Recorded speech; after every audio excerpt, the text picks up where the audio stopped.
Wow, this is already the last hunt of the season, and we're going to end it off right. We're going to be chasing deer in northern Missouri, big whitetail buck in my home state.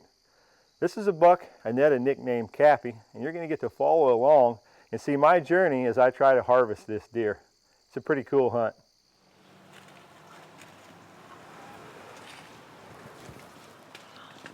Ready?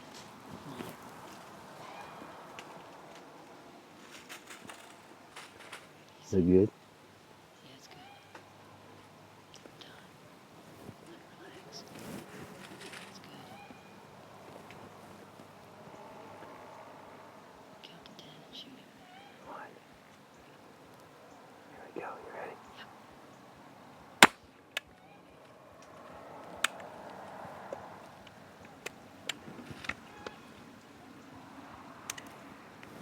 You're good. Easy.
Right.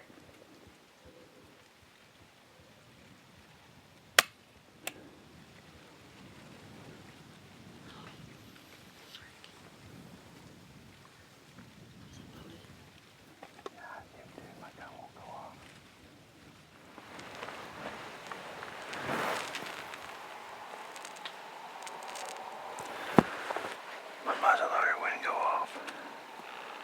I ran 5 caps through it. It wouldn't fire.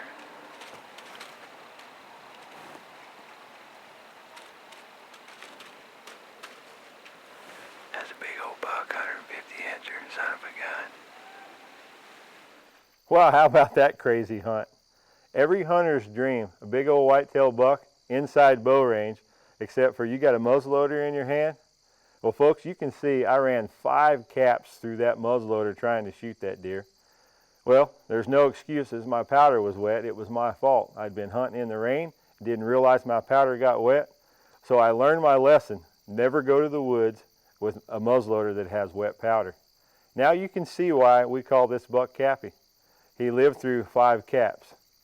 So now let's advance to the next year, and it's round 2, Callie versus Cappy.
Well, here's the deal. We got one flashlight, and I shot the buck. We looked at the film. I hit him right dead center in the shoulder. The arrow went in far enough. He's got one broadhead in his right lung, and we hear him down there coughing and hacking and carrying on. And when we got out of the tree, he moved about 30 yards and he just laid back down, we think. So we're going to opt to just get out of there, go eat. We're going to watch it on the big screen, see exactly what we think happened. Hey, and then phase 2, we'll let you know.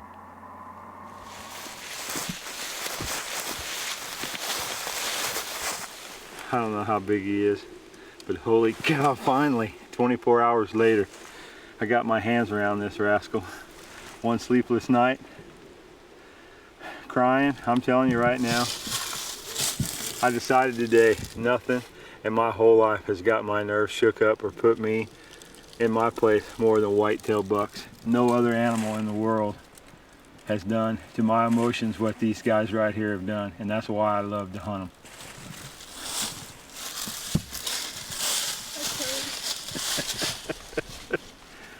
Oh, look at them beams. This is the buck we call Cappy. Last year, 5 caps at him between 30 and 50 yards. My gun wouldn't go off. He disappeared. We never saw him again. This year he shows back up on trail cam late September. The first night I'm in a tree stand we'd set 2 years ago. Haven't been in it all year. And you know what we say, the first night in a tree is always absolutely the best, is it not? It sure was last night. That is his textbook. Unbelievable. We had a great hunt, as you can see. I shot him a little far forward, hurt him pretty bad. Took 24 hours to get him tracked down, but that's what it's called, bow hunting, and that's why you got to keep being persistent. So I went with what I knew about the area and what trails these deer run, and the last trail out, sure enough, I got almost to the highway and there he was laying. He jumped up and took off, but he was hurt so bad he just went right over the hill, and I was able to sneak up. After about 4 minutes of calming down, he put another hole through him about 48 yards, perfect right through the side. The Lord was with me today. You guys, thank you very much for hanging with me. Gesso!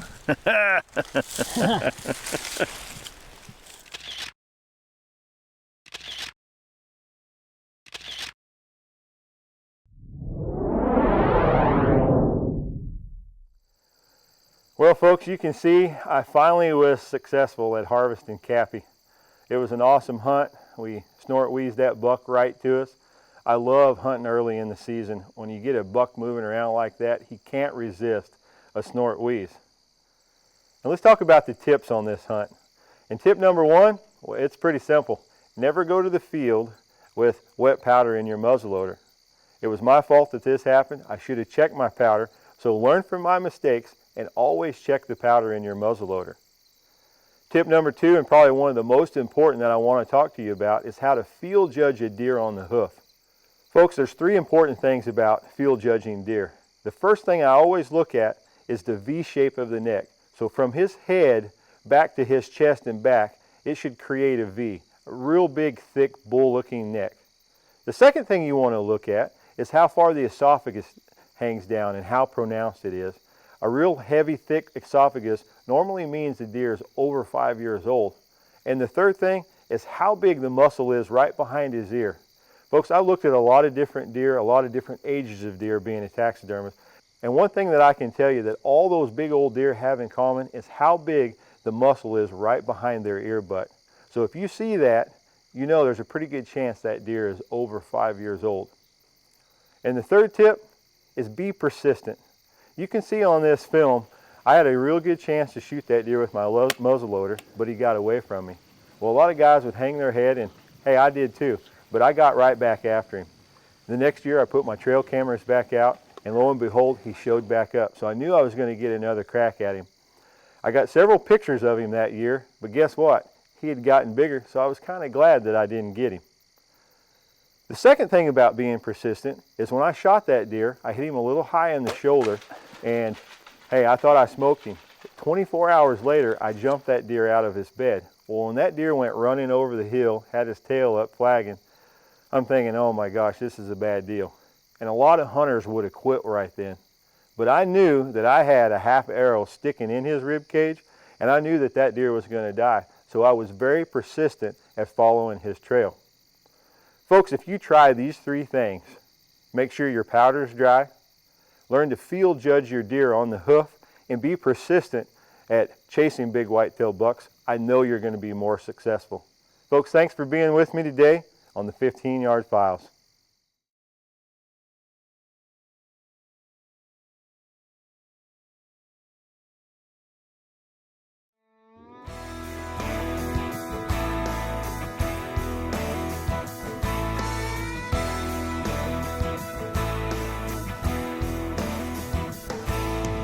Back in the woods where you can't see the forest for all the cottonwood trees, my little humble abode sits back in a hole where nothing don't bother me. And in the spring of the year when the big birds strut, you can bet I'm gonna call. I'll be hunting tom turkeys and eating deer jerky that we killed back in the fall. I got a blonde-haired, green-eyed beauty queen. She knows how to treat me right. And she's been known to hunt the rut till she's got one in her sights. We got a big old red truck with 4 doors and 4-wheel drive.